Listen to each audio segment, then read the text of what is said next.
بلند تر صلوات.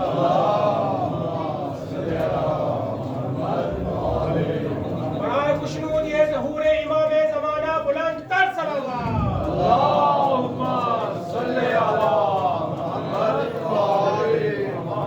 أعوذ بالله من الشيطان اللعين الرجيم. بسم الله الرحمن الرحيم.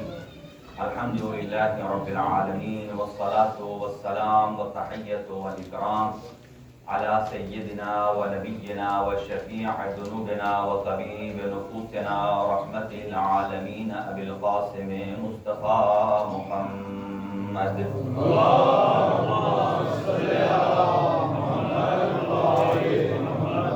وعلى أخيه ووليه ووصيله ووزيره ووارث علمه علم الأولين والآخرين يعصب الدين أمير المؤمنين زوج فاطمة الزهراء والد الحسن والحسين سيد الأوصياء علي بن أبي طالب عليه السلام. اللهم صل على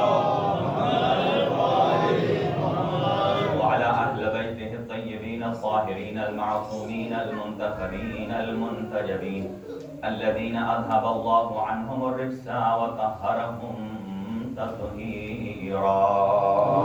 اللهم صل على محمد لا سيما على بقية الله الأعظم روحي وأرواح العالمين لتراب مقدمه الفداء عجل الله تعالى فرجه وسهل الله تعالى مخرجه الشريف ولعنة الله على أعدائهم أجمعين من يومنا هذا إلى قيام يوم الدين.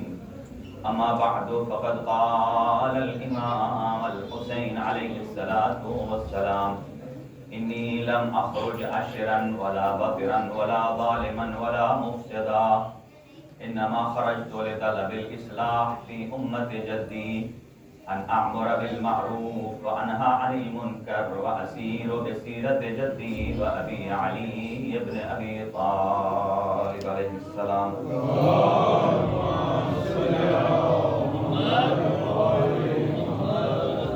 چند دعائیہ کلمات سے آغاز گفتگو ہے. خداوند متعال تمام حاضرین، شرکاء، مومنین، مومنات ان کی حوائج شرعیہ کو پورا فرمائے، اور جتنے بھی مومنین درخواست گزار ہیں اللہ تعالیٰ کی ذات ان کی دعاؤں کو اپنی بارگاہ میں شرف قبولیت عطا فرمائے، مریضوں کو جلد از جلد لباس عافیت پہنائے.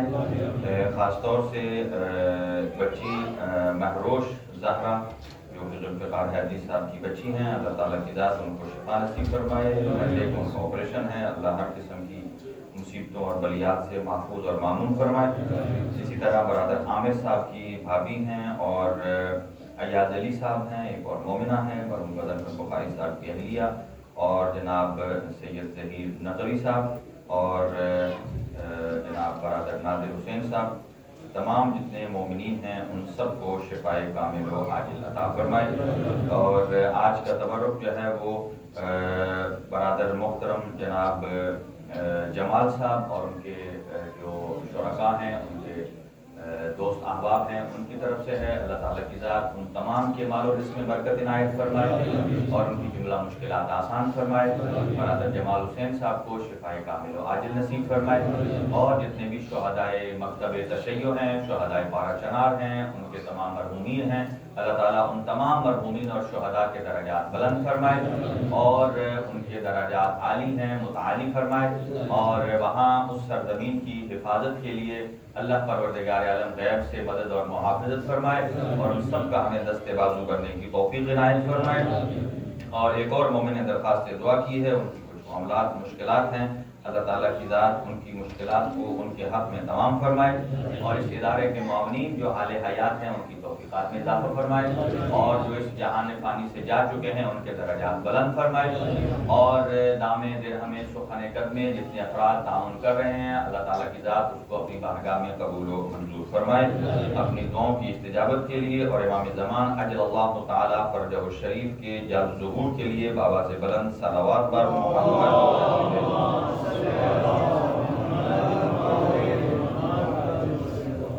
حاضرین گرامی اقدار، ہم آپ کی خدمت میں آج میں نے جس فرمان ذیشان کو آپ کی خدمت میں تلاوت کیا وہ امام حسین علیہ السلام کا وہ فرمان ہے کہ جب آپ مدینہ سے نکلتے ہیں تو آپ نے اپنے بھائی محمد حنفیہ کو یہ وصیت بیان فرمائی ہے اور اس میں پورے کے پورے مقصد کربلا کو بند کر کے رکھ دیا ہے. کیونکہ ہم آج تقریباً اس سلسلے کا یہ آخری عنوان ہوگا اور پھر اس کے بعد ہم اگلے موضوع کی طرف آگے بڑھیں گے کہ کربلا کو سمجھنے کے لیے جتنے بھی اس وقت حاشیہ گر ہیں، مفسر ہیں، تفسیر کرنے والے ہیں، بیان کرنے والے ہیں، ان سے اگر ہم سمجھیں تو اس کا نتیجہ اور ہے، لیکن خود بانی کربلا کی زبان سے سمجھیں تو اس کا نتیجہ اور ہے. اور یہ اندازہ لگائیے جو ہم صف اعلیٰ پر بیٹھے ہیں اس وقت، جناب زینب کبریٰ سلام اللہ علیہا کا جملہ میرے ذہن پر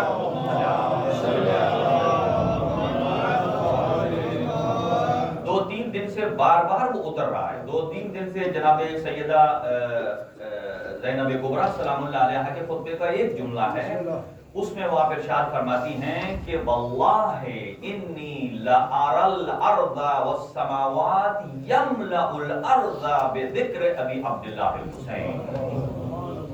بی بی فرماتی ہیں اللہ کی قسم میں زینب دیکھ رہی ہوں کہ پوری زمین اور پورا آسمان ذکر ابی عبداللہ الحسین سے بھر چکا ہے. یعنی ایک ہماری نگاہ ہے، ایک نگاہ قسمت ہے اور ایک نگاہ مسافر شام ہے. آپ کی آنکھوں سے آنسو آ گئے، بلکہ یہ ان ہستیوں کا ذکر ایسا ہے کہ ان کی فضیلت میں بھی آنسو آتے ہیں اور ان کے غم میں بھی آنسو آتے ہیں. کیونکہ جس قدر انسان کا کنیکشن ان ہستیوں سے مضبوط ہوتا ہے اتنا ہی انسان ان کو فالو کرنے کی کوشش کرتا ہے. ترجمہ کرتا ہوں پھر ہم آگے بڑھتے ہیں اور ہمارے نوجوانوں کی صحت و سلامتی کے لیے ایک اور باواز بلند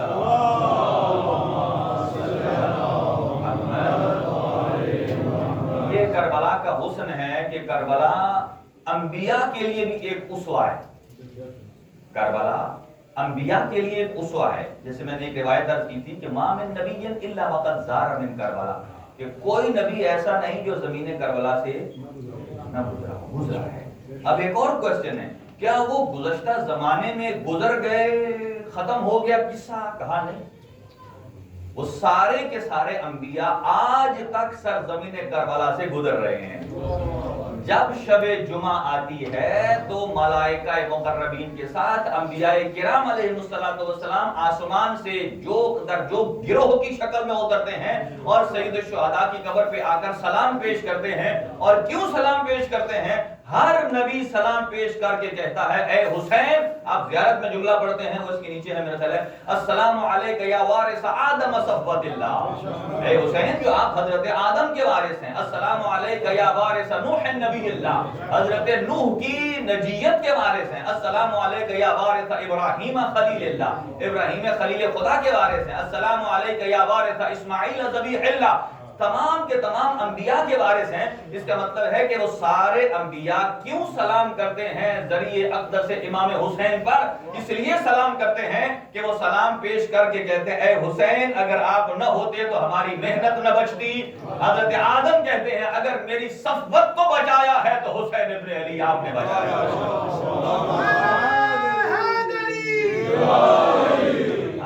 ابراہیم فرماتے ہیں میری خلت کو اگر کسی نے بچایا ہے تو آپ نے بچایا. حضرت اسماعیل ذبیح اللہ، یعنی جن کا لقب ہی ذبیح اللہ ہے، یعنی اللہ کی راہ میں ذبح ہو جانا، اگر ان کے ذبیح اللہ ہونے کو کسی نے فدیناہ بذبح عظیم میں تبدیل کیا ہے تو وہ کوئی اور نہیں، وہ فرزند پیغمبر ہے. اور آج میں ایک دو جملے عرض کرتا ہوں اور جملہ عرض کرنا چاہتا تھا کہ یہ جو کربلا ہے یہ اسوہ ہے انبیاء کے لیے. کیوں؟ اس لیے کہ اس میں ہر صنف کا آدمی شامل ہے. واہ واہ واہ. اس میں بوڑھا بھی موجود ہے، اس میں جوان بھی موجود ہے، اس میں بچہ بھی موجود ہے. اور آپ دیکھ لیجئے ہمارے لیے اسوہ کس طرح ہے کہ آج ہمارے امام بارگاہ میں نظر دوڑا لیجئے، کوئی ایسا عنوان نہیں ہے کہ جو کربلا میں موجود نہ ہو. چاہے بوڑھا ہو، چاہے کم سن ہو، چاہے شیرخوار ہو، چاہے خواتین کی شکل میں ہو، سب شب. اس کا مطلب یہ ہے کہ یہ اسوہ کربلا ہمیشہ دائمی. ایک اور بات عرض کروں آپ کی خدمت میں کہ یہ جو بنیادی طور پر ہمارا جو مکتب تشیع کا عقیدہ یہ ہے کہ ہم اللہ کی جتنے انبیاء، جتنے ائمہ، جتنی کتابیں، جتنا دین، سب کچھ ہم مانتے ہیں جو اللہ کی طرف سے ہو۔ قرآن کس کی طرف سے ہے؟ تورات، زبور، انجیل، انبیاء، ملائکہ، صحیفے، ائمہ، سب کچھ جب اللہ کی طرف سے ہے تو پھر اس کا مطلب یہ ہے کہ اگر غیر اللہ کی طرف سے کسی کو مان لیں گے تو یہ کیا شرک نہیں ہوگا؟ یہ بنیادی مقصد ہے کہ ہم توحید میں مکتب تشیع اتنا پختہ ہے کہ اللہ کے علاوہ کسی کو مانتا ہی نہیں۔ پھر آپ کہیں گے آپ کیوں کہتے ہیں یا علی مدد، پھر کیوں کہتے ہیں یا رسول اللہ مدد، پھر کیوں کہتے ہیں یا حسین مدد، لبیک یا حسین، اللہ اکبر۔ ہم ہر چیز اللہ کی طرف سے مانتے ہیں۔ ہاں اگر انہیں مدد کرنے کا کسی نے سلیقہ دیا ہے تو وہ بھی رحمان نے دیا ہے۔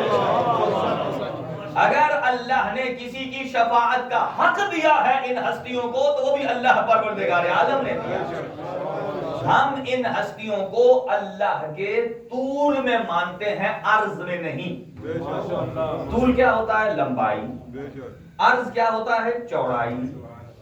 دیکھیں عرض کسے کہتے ہیں؟ اگر ہم اللہ کے مقابل میں کسی کو لے آئیں تو یہ شرک ہے۔ ہم کہیں جیسا کہ کیوں فرعون اس نے کہا میں خدا، شداد میں نے کہا خدا، نمرود خدا، ان کو ہم کیوں نہیں مانتے؟ اس لیے کہ یہ خدا کے مقابل میں آئے۔ اگر یہ کہہ دیتے کہ ہمارے پاس، ایک جملہ اتنا ہی کہنا تھا کہ ہمارے پاس جو حکومت ہے یہ اللہ کی طرف سے ہے، تاریخ میں نام بھی اچھا ہو جاتا اور دیا بھی اللہ ہی کی طرف، اللہ کی طرف سے ہے۔ جس کے بعد آج جس آدمی کے پاس جو طاقت ہے وہ الگ بات ہے، پھر آپ کہیں گے کہ کسی کافر کو اللہ نے دے دی طاقت۔ بھائی اللہ کسی کو دے کر آزماتا ہے، کسی کو دے کر آزماتا ہے اور کسی کو دے کر اپنی خدمت لیتا ہے، خدمت لیتا ہے۔ اور یہ باتیں عرض کروں اسی لیے میں کہتا ہوں کہ ہم جب مجلس اذا میں آتے ہیں نا، کبھی آپ یہ لفظ جب کوئی کہتا ہے نا مجلس میں جب بانی ہے مسجد مجلس وہ، مجھے یہ لفظ بڑا کھلتا ہے۔ کیوں؟ اس لیے کہ ہم کجا آپ کے اور ہمارے اندر اتنی جرت ہے کہ ہم مجلس کے بانی ہو جائیں۔ ہم انتظام کر سکتے ہیں، سپیکر لگا سکتے ہیں، دریاں بچھا سکتے ہیں، بتیاں لگا سکتے ہیں، سب کچھ منتظم ہم ہو سکتے ہیں، بانی ہم نہیں ہیں۔ بانی وہ ہوتا ہے جس کی وہ ملکیت ہوتی ہے، اور بانی مجلس یا زینب کبریٰ سلام اللہ علیہا کی ذات ہیں یا امام سجاد علیہ السلام۔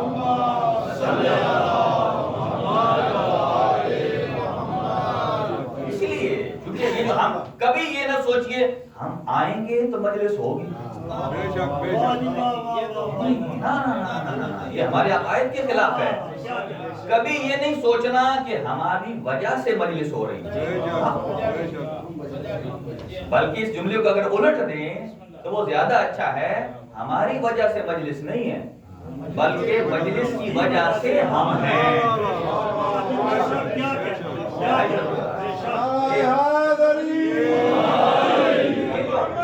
محمد بلند تر صلوات۔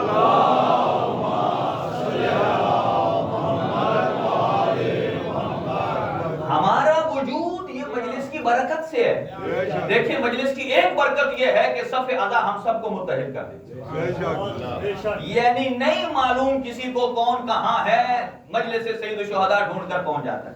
اور میں انتہائی شکر گزار ہوں ہمارے انتہائی محترم اور مکرم قاری صاحب قبلہ تشریف فرما ہیں، اللہ تعالیٰ کی ذات آپ کی توفیقات میں خیر میں اضافہ فرمائیں۔ یہ آپ کا حسن سماعت ہے اور آپ کا جی ہاں ہر سال تشریف لاتے ہیں، اور اسی صف اذا کے صدقے اللہ تعالیٰ کی ذات نے ان کو وہ قوت نطق عطا کیا ہے۔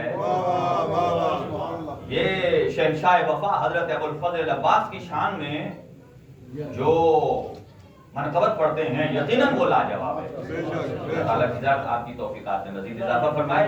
تو عرض کر رہا ہوں آپ کی خدمت میں کہ مکتب تشیع صرف اللہ کو جو کہتے ہیں نا، اور جی مدد صرف اللہ کی، فلاں صرف اللہ کا، ان سے پوچھو کہ یہاں اگر آپ کہیں گر جائیں تو فوراً ایمبولینس کو کیوں فون کرتے ہیں؟ ان سے کہیے نا وہاں جا کر مصلی بچھا لیں، اللہ تعالیٰ میری مدد کو آ، اے اللہ میری مدد کو آ. ادھر ایمبولینس کو کیوں کال کرتے ہیں؟ اس کا مطلب کیا ہے؟ آپ اس کا مطلب یہ ہے جس کو ہم ٹرانسلیشن کریں تو یہ بنتا ہے کہ آپ تو کہتے ہیں المدد یا ایمبولینس. ایسا ہی ہے، یعنی المدد یا ایمبولینس صحیح ہے،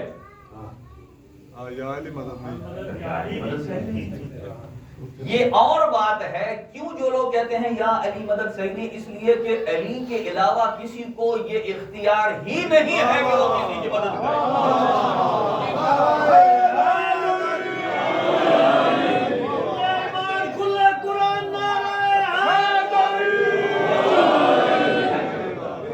کسی کو اختیار ہے ہی نہیں. اب آپ کہیں گے کہ کیسا اختیار کی بات کر رہے ہیں؟ دنیا میں تو ہم ہر کام کر سکتے ہیں. ہم نے اسے امام بنایا ہے کہ جو دنیا میں بھی ہماری مدد کرتا ہے اور قبر میں بھی مدد کرتا ہے.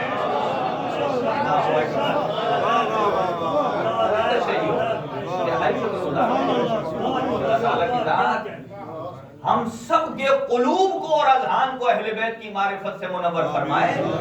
لیکن ایک بات عرض کروں آپ کی خدمت میں، یہ سب کچھ جو اللہ کی طرف سے ہے، چاہے انبیاء کا ورثہ ہو، چاہے اوصیاء کا ورثہ ہو، چاہے آسمانی کتابیں ہوں، چاہے صحیفے ہوں، ایک لفظ میں اس کا خلاصہ ہے، ان سب کا اگر کوئی وارث موجود ہے تو پردہ غیب میں مہدی زمان ہے. زمان علیہ السلام باواز بلندر صلوات.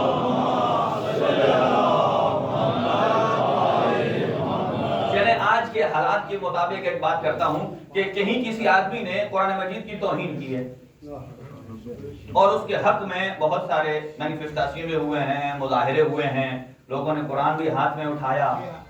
بے شک بے شک. اگر میں ان افراد سے خطاب کر رہا ہوں کہ جو جنگ صفین کو نہیں سمجھ سکتے،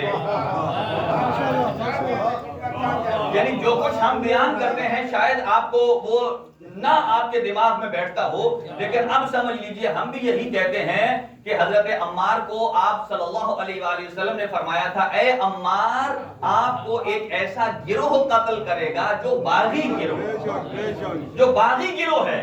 تو اب جب جنگ صفین ہوئی، ایک طرف امیر المومنین کا لشکر ہے اور عمار حضرت امیر کی طرف سے تھے اور دوسری طرف حاکم شام ہے، اور جیسے ہی حضرت عمار کی شہادت ہوتی ہے تو فوراً ایک دفعہ غوغا مچ جاتا ہے، کھلبلی مچ جاتی ہے اصحاب کے درمیان. کیا کہ بھئی جس طرف عمار ہیں، عمار کو جس نے قتل کیا یقیناً وہ باغی ہے.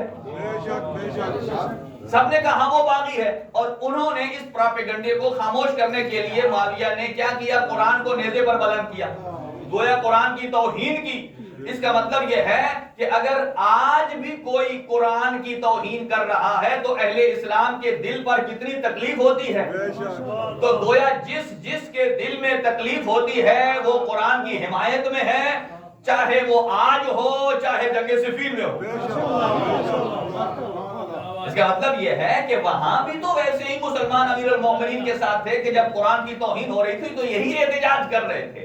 تو آپ یہاں سمجھ لیجئے کہ آج جب قرآن پر حرف آیا ہے تو ساری امت مسلمہ متحد ہے، اور اگر آج علی موجود ہوتے اور یہاں کوئی قرآن کی توہین کرتا تو سارے علی کی طرف ہوتے، نہ کہ گروہ باغی کی طرف ہوتے. لہذا ہر چیز اللہ پروردگار عالم کی طرف سے ہم اسے تسلیم کرتے ہیں، اور یہی وجہ ہے کہ سید الشہداء امام حسین علیہ السلام نے آپ اور ہمارے جو آج ہم نماز پڑھ رہے ہیں اطمینان سے، یہ سید الشہداء کا کرم ہے.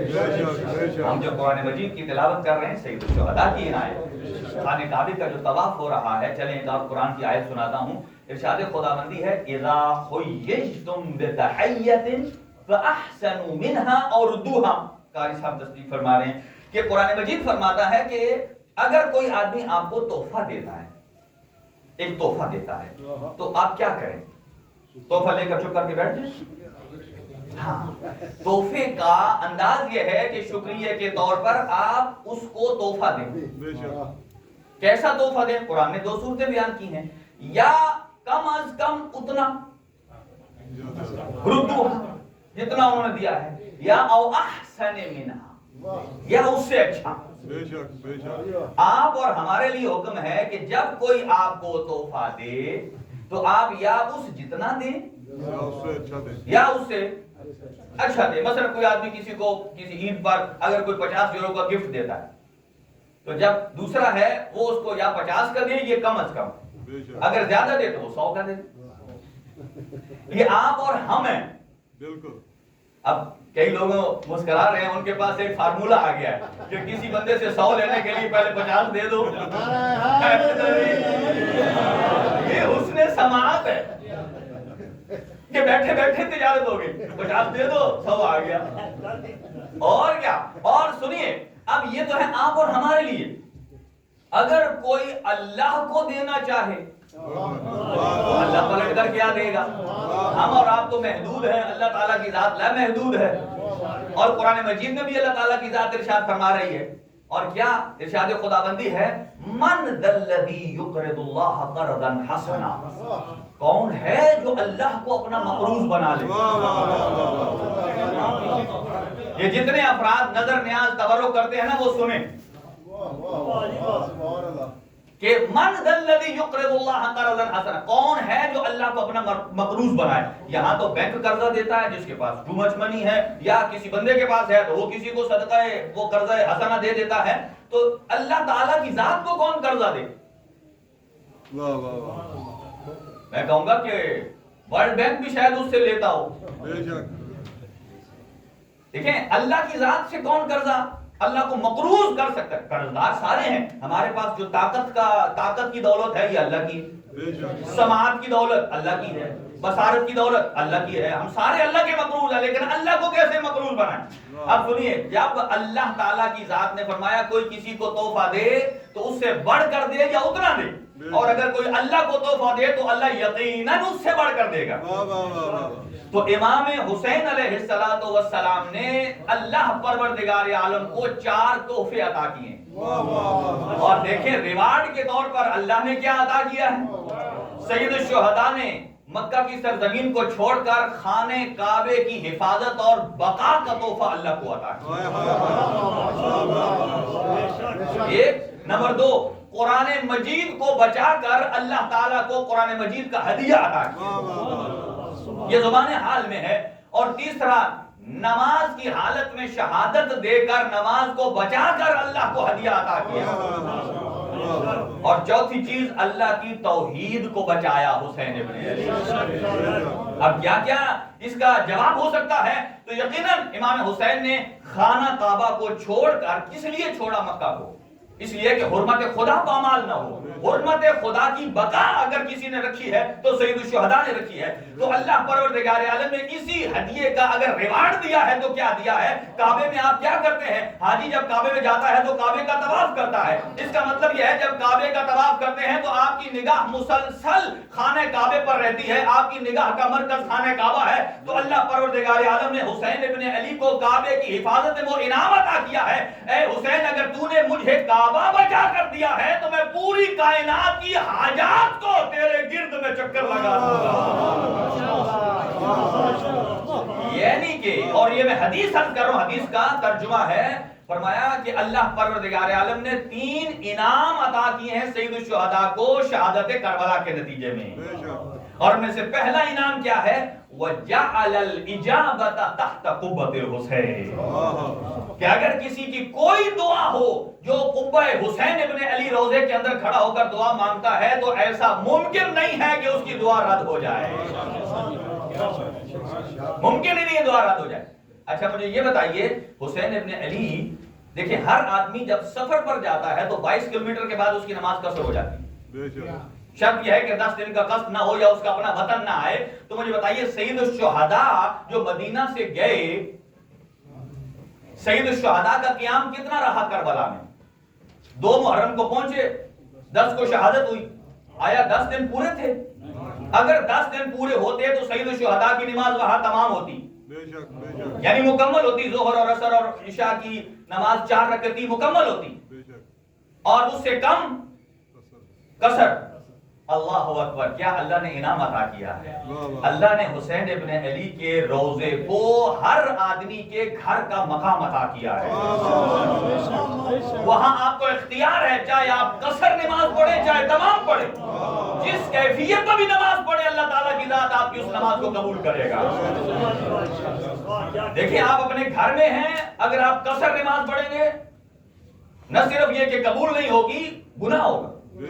اور اگر سفر میں ہے 22 کلومیٹر سے زیادہ، تو اگر آپ وہاں کے آج میرا دل آ گیا میں اللہ کو 2 نہیں 4 دے دوں، تو وہاں گناہ ہے۔ نہ صرف یہ وہ قبول نہیں ہے، لیکن آپ سید الشہداء کے روزے میں پہنچے، بھلے آپ وہاں 10 دن رہیں یا نہ رہیں، قصر پڑھیں تو اللہ قبول کرتا ہے حسین کے صدقے، اور اگر پوری پڑھیں تو اللہ قبول کرتا ہے۔ تو کعبے کے نتیجے میں اللہ تعالیٰ کی ذات نے تمام حاجات کی قبولیت کا مرکز جسے قرار دیا ہے وہ روضہ سید الشہداء، اور دوسرا قرآن مجید بچا کر دیا۔ ایک طرف یزید ہے جو قرآن کی نفی کر رہا ہے، تو اللہ پروردگار عالم نے فرمایا اے سید الشہداء، آپ نے حرمت قرآن کو بچایا ہے تو میں اسی قرآن کو آپ کی شان میں قصیدہ بنا کر اتار دوں گا۔ اب قرآن کہتا ہے مرج البحرین یلتقیان فیخرج منہما اللؤلؤ والمرجان، کہ جب عصمت اور طہارت کے 2 سمندر ملتے ہیں تو لؤلؤ اور مرجان پیدا ہوتے ہیں۔ لؤلؤ امام حسن ہے، مرجان امام حسین ابن علی ہے۔ اور تیسری چیز کیا ہے؟ نماز۔ توجہ رہے کہ نماز حسین ابن علی نے بچا کے دی، اور اسی پر عرض کرتا ہوں کچھ اور چیزیں آپ کی خدمت میں، لیکن اللہ پروردگار عالم نے جواب میں فرمایا کہ میری پوری کائنات میں اگر کوئی عظیم المرتبت شخصیت ہے تو میرے سید الانبیاء حضرت محمد مصطفیٰ صلی اللہ علیہ وآلہ وسلم کی ذات گرامی ہے۔ آپ نے نماز خدا کو بچایا تو حسین ابن علی واحد شخصیت ہیں کہ جس کو اللہ پروردگار عالم نے اپنے نبی کی پشت پر سوار کیا۔ فرمایا آپ کا مرکب سید الانبیاء ہیں۔ اور حسین ابن علی جب پشت نبی پر سوار تھے، یہاں ٹھہر کر 2-3 باتیں آپ کر دوں، تھوڑا آگے تشریف لے آئے تاکہ بعد میں آنے والے جو افراد ہیں ایک صلوات پڑھتے ہوئے آگے تشریف لے آئیے۔ اللہم صلی علی محمد محمد والے محمد بلند تر صلوات۔ اللہم صلی علی محمد والے محمد۔ سامعین محترم، دیکھیے توجہ میری طرف رہے، ایک منظر اپنے ذہن میں بنائیں۔ جماعت نماز ہو رہی ہے، سید الانبیاء نماز پڑھا رہے ہیں، اتنے میں سید الشہداء آتے ہیں سجدے میں پشت نبی پر۔ یہاں مختلف روایات ہیں کہ حضور جب سجدے میں تھے، آپ کو معلوم ہے کہ حضور نے ایک سجدے میں کتنی مرتبہ سبحان ربی الاعلی و بحمدہ کا ذکر کیا؟ 70 مرتبہ۔ وہی پروردگار آئی، اے میرے حبیب آپ نے اٹھنا نہیں جب تک کہ حسین اپنی مرضی سے نہ اتر جائے۔ جملے کے وزن کو سمجھیے۔ اچھا، تو نارملی روٹین تھی 3 دفعہ، تو جتنے اصحاب پیچھے موجود تھے نماز پڑھنے والے، جیسے ہی ذکر کے دفعات زیادہ ہوتے گئے ان میں تشویش پیدا ہونا شروع ہو گئے۔ کیا ہو گیا؟ اب اگر اٹھتے ہیں تو نماز ٹوٹتی ہے، اللہ اکبر، یہ ہے پابندی۔ اٹھتے ہیں تو نماز ٹوٹتی ہے، اور اگر وہاں رہتے ہیں تو دل میں ایک کرب ہے کہ اللہ نہ کرے، لیکن اس کے باوجود کئی اٹھے اور انہوں نے اٹھ کر دیکھا۔ جب اٹھ کر دیکھا تو دیکھا کہ فرزند پیغمبر ہیں جو پشت پیغمبر پر سوار ہیں، اور پھر انہوں نے سر نیچے کر لیا۔ اب جس نے دیکھا اس کے دل کی تو کیفیت ہوگی، اور یہ کیا ہے؟ لہذا آپ یہاں بہت خوبصورت جملے ہے، ہمارے استاد محترم فرماتے ہیں کہ یہ نہ سمجھیں کہ یہاں صرف حسین سوار ہیں پشت نبوت پر۔ فرماتے ہیں اگر نبی کے بعد کسی کو معراج نصیب ہوئی ہے تو وہ حسین ابن علی ہے، کہ حسین ابن علی 3 معراجوں پر سوار ہیں۔ توجہ، 3 معراجوں پر، یعنی صرف حسین پشت نبوت پر سوار نہیں ہے، 3 معراجوں پر۔ ایک نماز الصلاۃ معراج المؤمن، نماز مومن کی معراج ہے۔ جو بھی مومن ہے کہ جب نماز پڑھتا ہے اس میں اس کی معراج ہوتی ہے۔ مومن کی معراج کا نام نماز ہے، اور السجود معراج الصلاۃ، اور نماز میں جو وہ کیفیت جس میں انسان اللہ سے زیادہ قریب ہوتا ہے وہ سجدہ ہے۔ نماز مومن کی معراج ہے، سجدہ نماز کی معراج ہے، اور خود محمد مصطفیٰ صاحب معراج ہے، خود صاحب معراج ہے۔ آپ سمجھیے کہ حضور اگر معراج پر ہیں تو حسین ان کی پشت پر بھی ہے، یعنی نماز مومن کی معراج ہے اور سجدہ نماز کی معراج ہے اور حضور صاحب معراج ہے۔ جب تین معراجوں پر سوار ہیں تو یہاں تو شاعر نے خوبصورت جملہ کہا، 6 جملوں میں شاعر بند کرتا ہے کہ سر مبارک جھکا ہوا تھا، نماز سرور پڑھا رہے تھے۔ سر مبارک جھکا ہوا تھا، نماز سرور پڑھا رہے تھے۔ توجہ، حضور آگے صحابہ پیچھے فرض اپنا نبھا رہے تھے، حضور آگے صحابہ پیچھے فرض اپنا نبھا رہے تھے۔ ایسے میں مسکراتے حسین جو گھر سے چلے آ رہے تھے، ایسے میں مسکراتے حسین گھر سے جو چلے آ رہے تھے، پشت نبی پر بیٹھ کر حسین زمانے بھر کو یہ بتلا رہے تھے، ملے گی جنت، پیے گا کوثر، اسی کے دل میں چین ہوگا، نماز ہوگی قبول اسی کی جس کے دل میں حسین ہوگا۔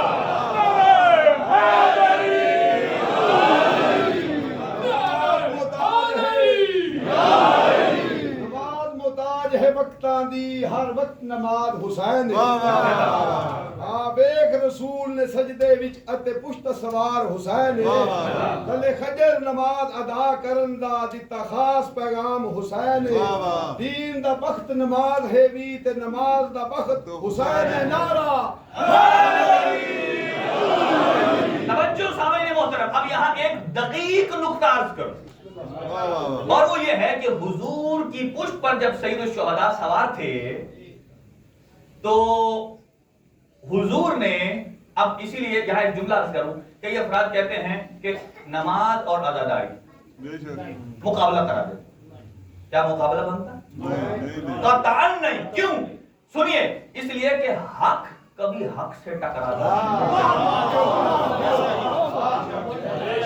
حق کبھی بھی حق سے۔ آپ دیکھیں امام حسن بھی حق، امام حسین بھی حق، اور جب پشت نبی پر بیٹھے اور زلفیں دونوں کے پاس تھیں، کیا بات ہے۔ دیکھیں آپ بھی تجربہ کر لیں، اپنے پوتے کو نواسے کو پہلے لمبی زلفیں رکھیں، پہلے زلفیں رکھیں وہ کہ جن کی لمبی ہونے کا امکان ہے۔ یہ تجربہ وہی کر سکتے ہیں کہ جن کی زلف ہونے کا امکان ہے۔ سنیے، توجہ میری طرف رہے۔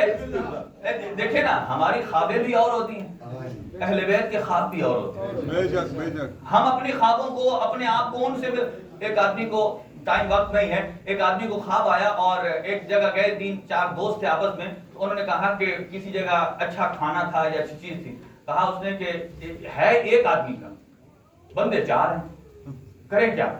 انہوں نے کہا کہ چلو ہم مل کے سوتے ہیں، جس کو اچھا خواب آئے گا وہ کھا لے گا۔ ایک سویا اٹھا، اس سے پوچھا تجھے کیا خواب ہے؟ کہا میں پہاڑ کے اوپر نماز پڑھ رہا ہوں۔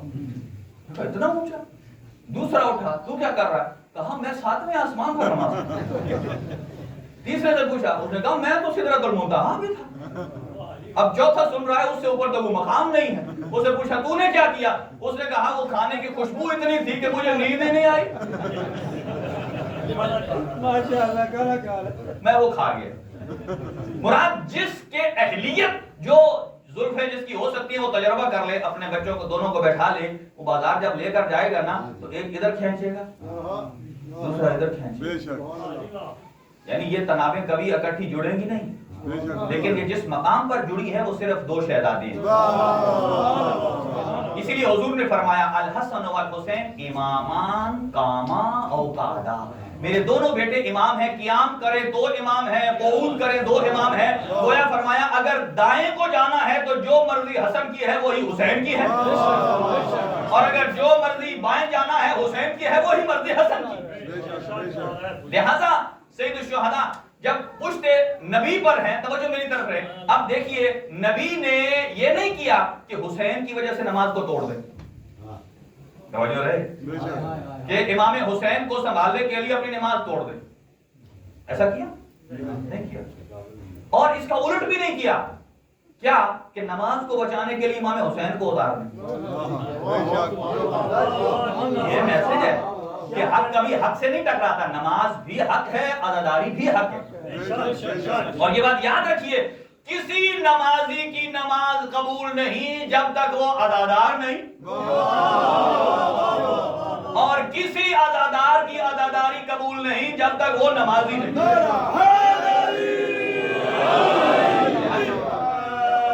یہ حق کا پیغام ہے. کبھی حق میں ڈویژن نہیں ہوتی. کوئی آدمی کہے کہ نماز کو عزاداری سے ٹکرا دے, نہیں. اسی لیے علماء فرماتے ہیں اپنا نظام مینج ایسے کرو کہ نماز کے ٹائم پر نماز, عزاداری کے ٹائم پر عزاداری. بلکہ ہمارے دوست نے خوبصورت نعرہ بنایا. اس نے کہا ہے کہ نماز بر وقت اور عزاداری ہر وقت. سارے کہیں نماز بر وقت اور عزاداری ہر وقت. عزاداری ایک ایسا واجب ہے کہ جس کا کوئی ٹائم نہیں. ہاں, لیکن جب یہ ہے کہ کسی دوسرے واجب سے نہ ٹکرائے. جب دوسرے واجب سے ٹکرائے تو پھر آپ ہر چیز کو اپنے مقام پہ رکھیں گے. اسے کہتے ہیں عدل. عدل کیا ہے؟ وضع الشیء علی محلہ. ہر شے کو اپنے محل پر رکھنا, یہ عدل ہے. جب اس محل سے ہٹا دیں گے تو یہ عدل کے خلاف ہے, یہ ظلم کی تعریف میں آ جائے گا. تو گویا سنیے کہ حسین ابن علی کے لیے نبی نے نہ تو نماز کو توڑا اور نہ نماز کے لیے امام حسین کو ہٹایا. کیا کیا؟ دونوں ساتھ ساتھ چل رہے.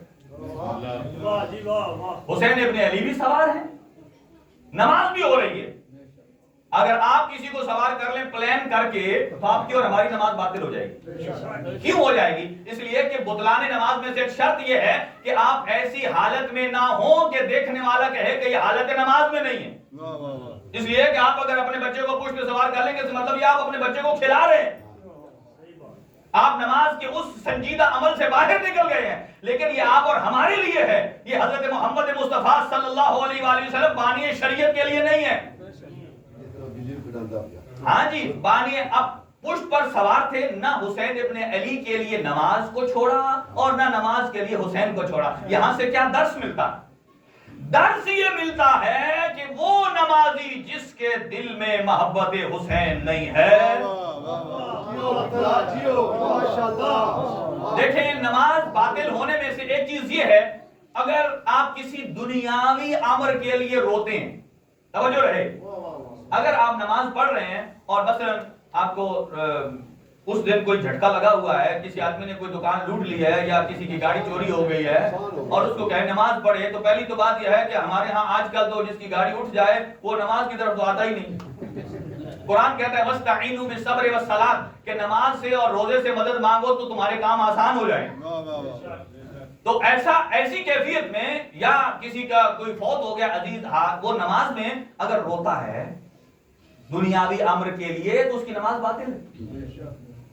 لیکن عزاداری سید الشہداء, غم سید الشہداء ایسا ہے کہ اگر دوران نماز واقعہ کربلا کو یاد کر کے اب آپ روتے ہیں تو اس رونے سے نہ صرف یہ کہ نماز باطل نہیں ہوگی بلکہ آپ کی نماز میں اور کمال آ جائے گا. آپ کی نماز عروج پر. دیکھیں, یاد اور دور کی بات ہے. چھٹے امام ارشاد فرماتے ہیں جو آپ کربلا کی تربت رکھتے ہیں نا, سجدہ, السجود علی تربت الحسین یتم الصلاۃ ان کانت ناقصۃ. ہم اور آپ معصوم نہیں ہیں. ہم نماز میں ادھر ادھر خیال چلا جاتا ہے. نماز مکمل 100% 100% واجبات ٹھیک ہوتے ہیں اٹھک بیٹھک, لیکن اندر سے پورا ٹوٹل ایک کنسنٹریشن نہیں ہوتی ہے.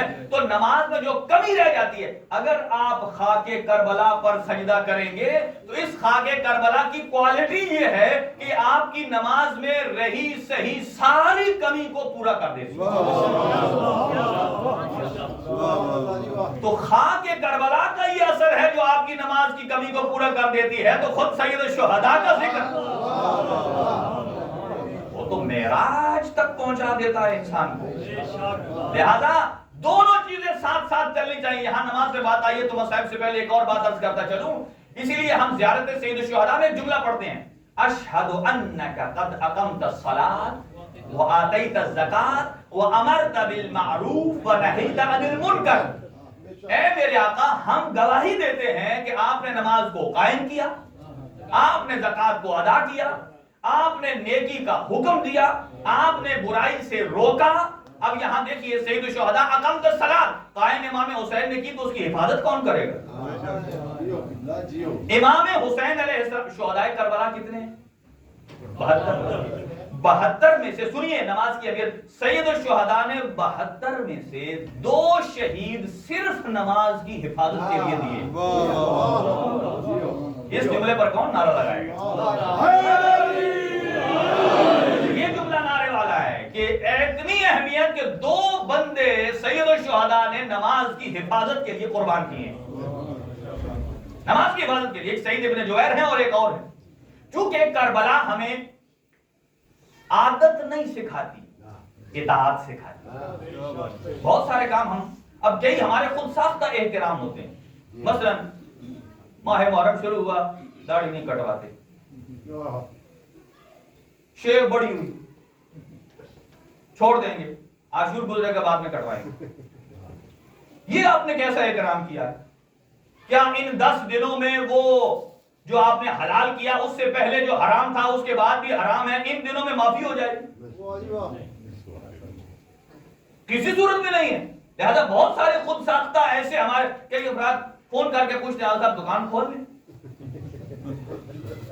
محرم آ گیا، بھائی دکان کھولنے میں کون سا حرج ہے؟ ہاں شرط یہ ہے کہ اس دکان پر کوئی فعل حرام نہ کرے، اس لیے کہ جہاں کہیں بھی فعل حرام ہوگا یہ مقصد حسین کے ساتھ ٹکرا رہا ہے۔ حسین ابن علی نے حلال کو حلال رکھا، حرام کو حرام رکھا، اور یزید نے کیا کیا؟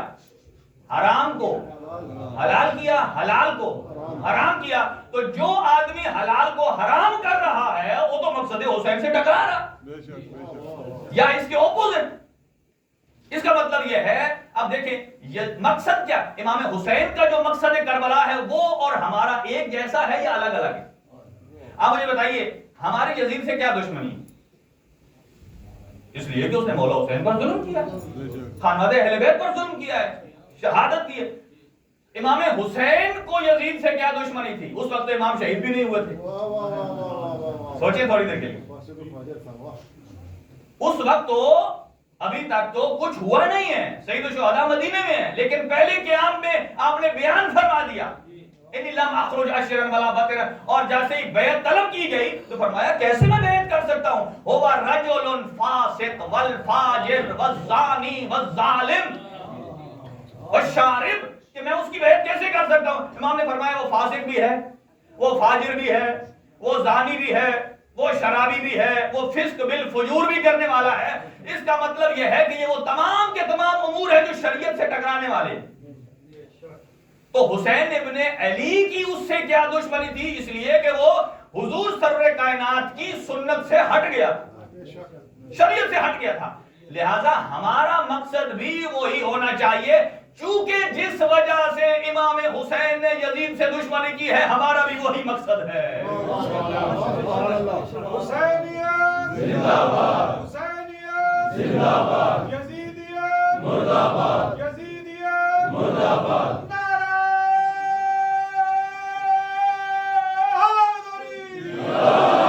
اب سنیے سعید ابن جبیر جب امام نماز پڑھ رہے تھے اور جب گھمسان کی جنگ تھی، سعید ابن جبیر نے کہا آقا نماز کا ٹائم ہو گیا، نماز پڑھ لیں۔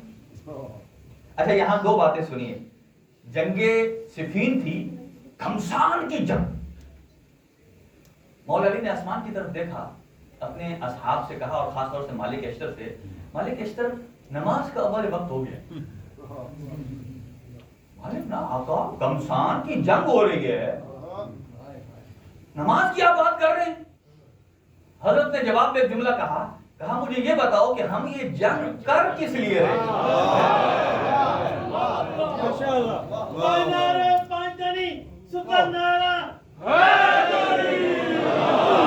یہ میں بتانا کیا چاہتا ہوں، اس سے مقصد، اس سے کیا چیز سامنے آ رہی ہے؟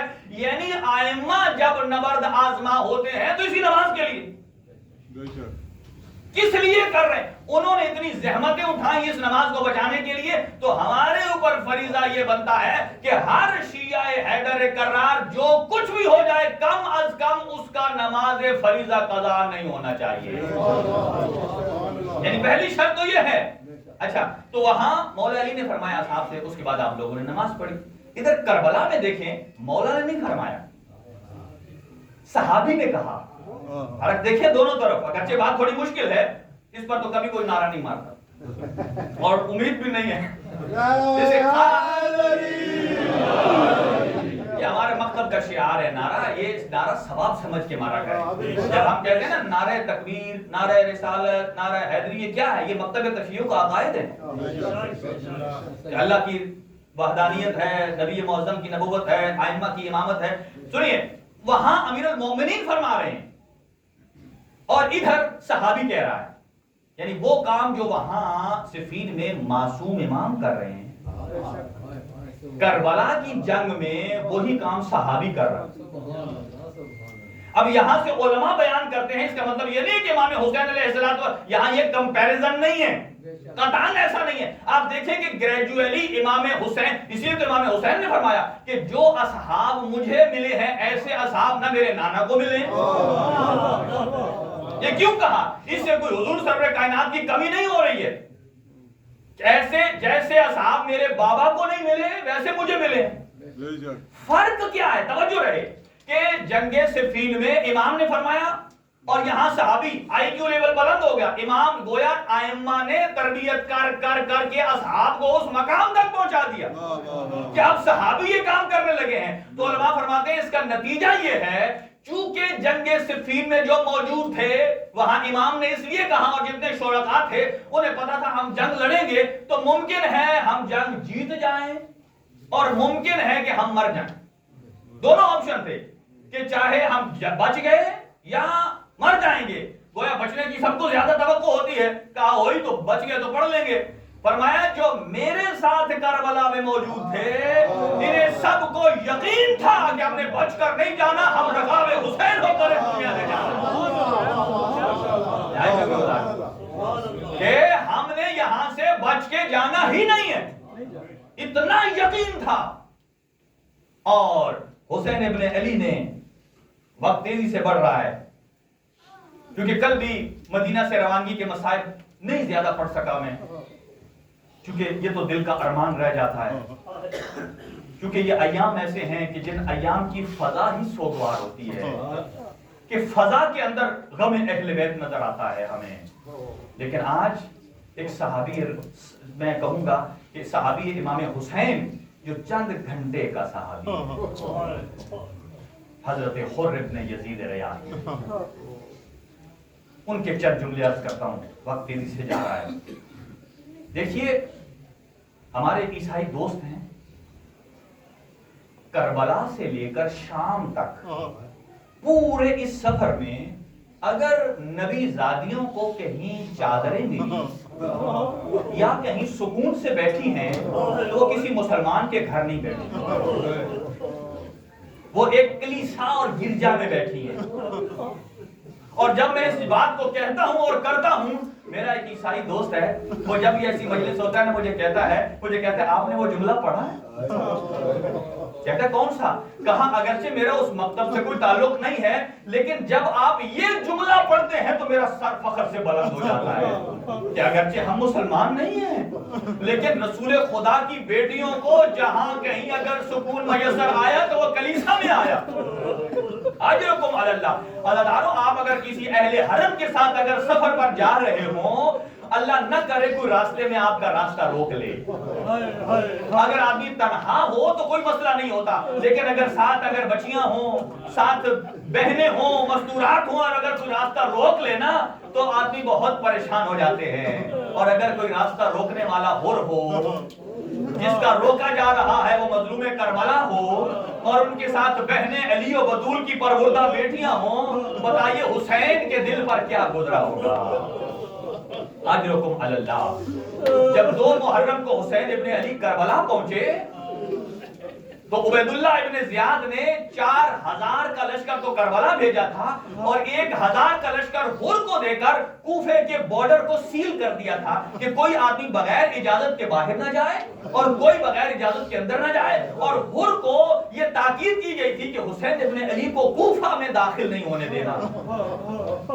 لیکن عزادارو سنیے گا کہ جب نکلنے لگا نا 1000 کی فوج لے کر، ہر کو 3 مرتبہ راستے میں بشارت ملی، 3 مرتبہ راستے میں بشارت ملی ہر کو، اور کیا بشارت ملی؟ یہ لفظ سننے کو ملتے تھے، ثقلت کا امک، تیری ماں تیرے ماتم میں بیٹھے، تیری ماں تیرے ماتم میں بیٹھے۔ جب یہ الفاظ کو سنتا تھا تو دائیں بائیں دیکھتا کوئی موجود نہیں، اپنے سے خطاب کر کے پھر کہتا تھا ثقلت کا امک، تیری ماں تیرے ماتم میں بیٹھے۔ پھر کہتا ہے یہ جنت کی بشارت ہے۔ چلتا چلا آ رہا ہے، جیسے ہی امام حسین وہاں پہنچے، مختصر کر رہا ہوں، اس نے جیسے ہی لگام فرس میں ہاتھ ڈالا، ذوالجناح کی جو لگام تھی اس میں ہاتھ ڈالا، اور جیسے ہی ہاتھ ڈالا اور امام حسین قافلے سے آگے ہوتے تھے اور ابو الفضل عباس سب سے پیچھے ہوتے تھے، جب میرے شہنشاہ وفا نے دور سے دیکھا کہ کوئی ہے جس نے میرے آقا کے لگام میں فرس میں ہاتھ ڈالا ہے اور یہ بہت بڑا جرم ہوتا ہے، ایک مرتبہ گھوڑے کو ایڑ لگائی اور شہنشاہ وفا وہاں آئے جہاں ہر موجود تھا، ایک مرتبہ ہر کو جلال کے ساتھ دیکھا۔ سید الشہداء نے فرمایا عباس یہاں کچھ نہیں کہنا، اجرکم علی اللہ۔ عزادارو پورا فرات کا کنارہ لڑ کے عباس کے لیے آزاد کرانا آسان تھا، لیکن اگر کوئی حسین کے گھوڑے کو روکے اور وہاں خاموش رہنا یہ عباس کے لیے بڑا مشکل تھا۔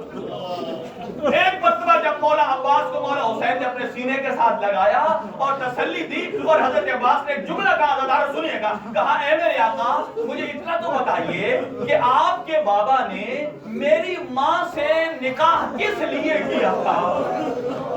اجرکم علی اللہ، کہ آپ کے بابا نے کتنا احترام ہے، بابا اپنے بھی ہیں لیکن اپنے آپ کو ہمیشہ جوانوں نے جنت کا غلام سمجھتے ہیں۔ آپ کے بابا نے ہماری والدہ سے عقد کیوں کیا تھا اور شجاع خاندان کیوں تلاش کیا تھا؟ مولا نے فرمایا اے میرا بھیا عباس، تو جنگ صفین میں جو جوہر دکھانے تھے دکھا چکا، یہاں خاموش رہنا ہے۔ جب مولا عباس کو خاموش کیا نا، اس خاموشی سے اب ہر کا دل اور جذبہ بڑھ گیا، اس نے مولا حسین کو کہا کہ میں یہاں سے آگے نہیں جانے دوں گا، یزید کا حکم ہے۔ حضرت نے وہی جملہ دہرایا، کہا ثقلت کا امک، میرا راستہ نہ روک، میں اکیلا نہیں ہوں، میرے ساتھ علی و بطول کی بیٹی ہے۔ کہا نا تیری ماں تیرے ماتم میں بیٹھے، جیسے یہ جملہ کہا نا تو ہر کے ہاتھ سے لگام چھوٹ گئی اور اپنے 1000 کے لشکر کو دیکھ کر کہتا ہے اے فرزند پیغمبر، آپ نے مجھے میری ماں کے نام سے یاد کیا؟ اور پھر کہتا ہے واللہ آپ کی ماں زہرا کی عزت کی قسم، اگر عرب کا کوئی اور فرد ہوتا تو میں یہی جملہ پلٹا کر کہتا، لیکن میں باوضو نہیں ہوں۔ آپ کی ماں زہرا وہ ہے کہ جس کا نام بغیر وضو کے ٹچ بھی نہیں کرتے۔ یا زہرا، اور میں یہاں کہوں گا مولا حسین نے پلٹ کر خیام میں کہا کہ یہ جہنمی نہیں ہے، یہ بہشتی ہے، اس لیے کہ اس نے ہماری ماں زہرا کا عزت کیا ہے، احترام کیا ہے۔ اگر کوئی میرا بھائی سنی بھائی یہاں موجود ہے نا، میں ان سے دستبردہ گزارش کروں گا، اس لیے کہ دین میں لا اکراہ فی الدین، کوئی جبر نہیں ہے۔ تھوڑی دیر کے لیے ایک اتنا سمجھ لیجئے کہ محمد مصطفیٰ کی بیٹی سچی تھی، اپنے دماغ کے کسی کونے میں رکھ لیں کہ جناب فاطمہ صدیقہ ہے، اور اس کا نتیجہ دیکھیے کیا نکلتا ہے۔ اب ادھر ہر نے بی بی کی عزت اور احترام کیا، اور ابھی اس کا نتیجہ 7 دن میں نکل آیا۔ جب روز عاشور آیا نا، اور ادھر دشمن اپنی فوجوں اور اسلحے کو تیز کر رہا تھا، ایک مرتبہ ہر ابن یزید ریاحی نے اپنے غلام سے کہا میرے ہاتھوں کو میرے رومال سے باندھو، اور ساتھ ساتھ دعا مانگے یا میرا مولا ہم بڑے گناہگار ہیں لیکن ہم نے کوئی ہر والا گناہ نہیں کیا ہے، کہ جب آپ نے ہر کو معاف کر دیا ہے تو ہمارے گناہ تو اس سے کم ہے، ہم نے کسی امام زمان کے راستے کو نہیں روکا۔ کہا میرے ہاتھوں کو باندھو، آنکھوں میں پٹی باندھی. اب جب حر یہاں سے چلنے لگا نا، ادھر ٹیلے سے حسین ابن علی نے جب دیکھا، ایک مرتبہ بلایا عباس، علی اکبر، جی بابا آئیے، جاؤ وہ ہمارا مہمان آ رہا ہے. اس کا مطلب یہ ہے کہ جو جناب زہرا کا احترام کرتا ہے، معصوم اس کا استقبال کرتے. کہا جاؤ، دونوں شہزادے چلے، ایک ہم شکل پیغمبر ہے، ایک ہم شکل علی ہے. جیسے ہی وہاں سے نکلتے ہیں اور حر کو محسوس ہوا نا کہ عباس جلال کے ساتھ میرے ساتھ آ میری طرف آ رہے ہیں، کہا عباس ذرا ٹھہر جائیے، میری پوری بات سن لیجئے. عباس نے فرمایا اے حر تو گھبرا نہیں، ہمیں فرزند پیغمبر نے بھیجا ہے، ہم تیرے استقبال کے لیے آ رہے ہیں. جب یہ کہا اچھا، اور جب حر نے دیکھا اور ادھر سے مظلوم کربلا نے ٹیلے کو تھوڑا سا چھوڑا، چند قدم چلے، اب ایک مرتبہ حر اپنے منہ کو پیٹنے لگا اور کہتا ہے جلدی چلاؤ مجھے. کہا کیوں؟ کہا وہ دیکھو فرزند پیغمبر میری خاطر چل گیا. یہ تو وہ فرزند پیغمبر ہے جسے نانا شانوں پر سوار کر کے مدینے کی گلیوں میں گزارا کرتے تھے.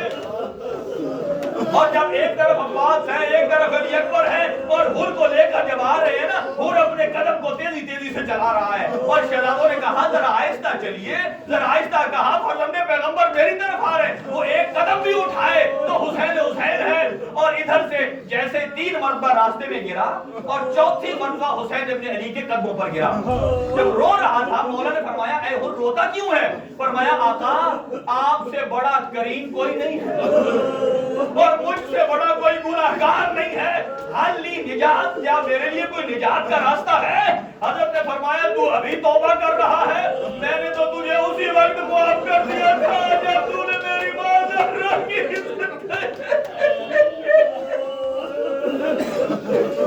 اجرکم اللہ.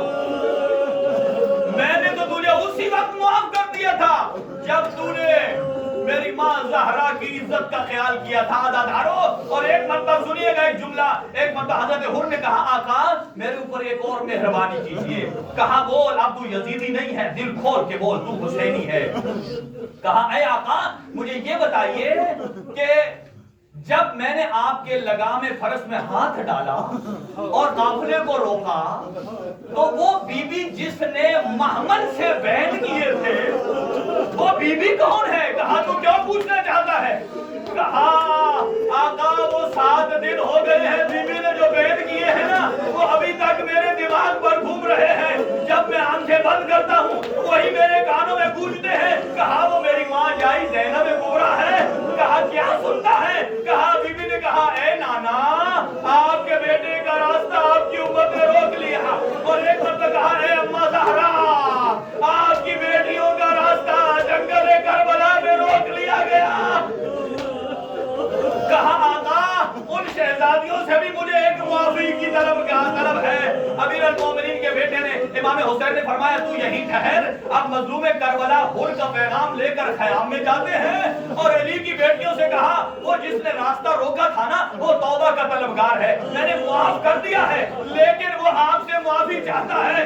سنیں گے مسافر شام نے کیا کہا؟ کہا جائیے مولا حسین اور اس سے حر سے جا کر کہیے کہ علی کی بیٹیاں آپ کو سلام کرتی ہیں. علی کی بیٹیاں آپ کو سلام کرتی ہیں.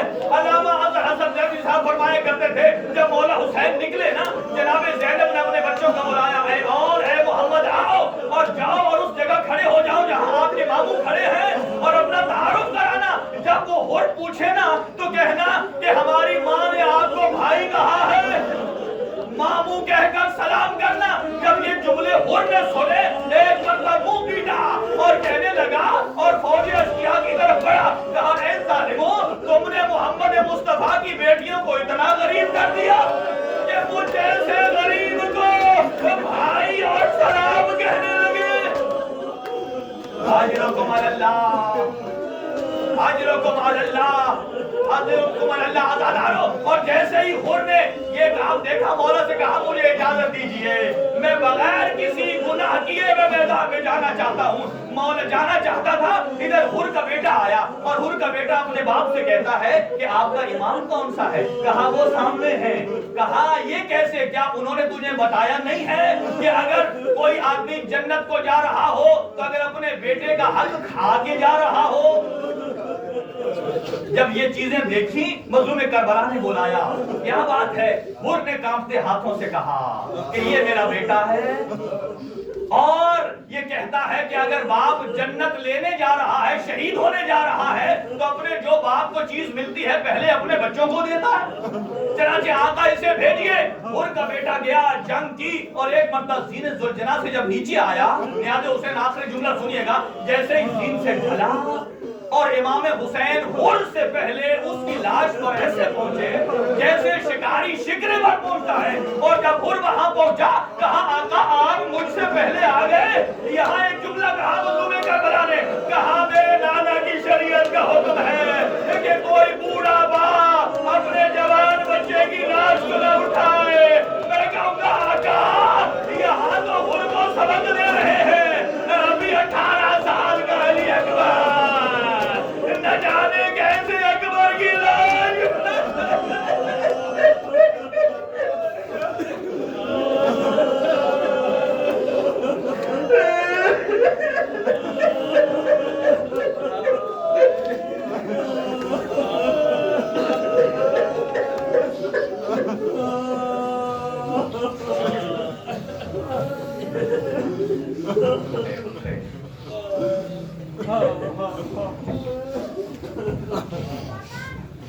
دکھا بہت نشان وچ سفراں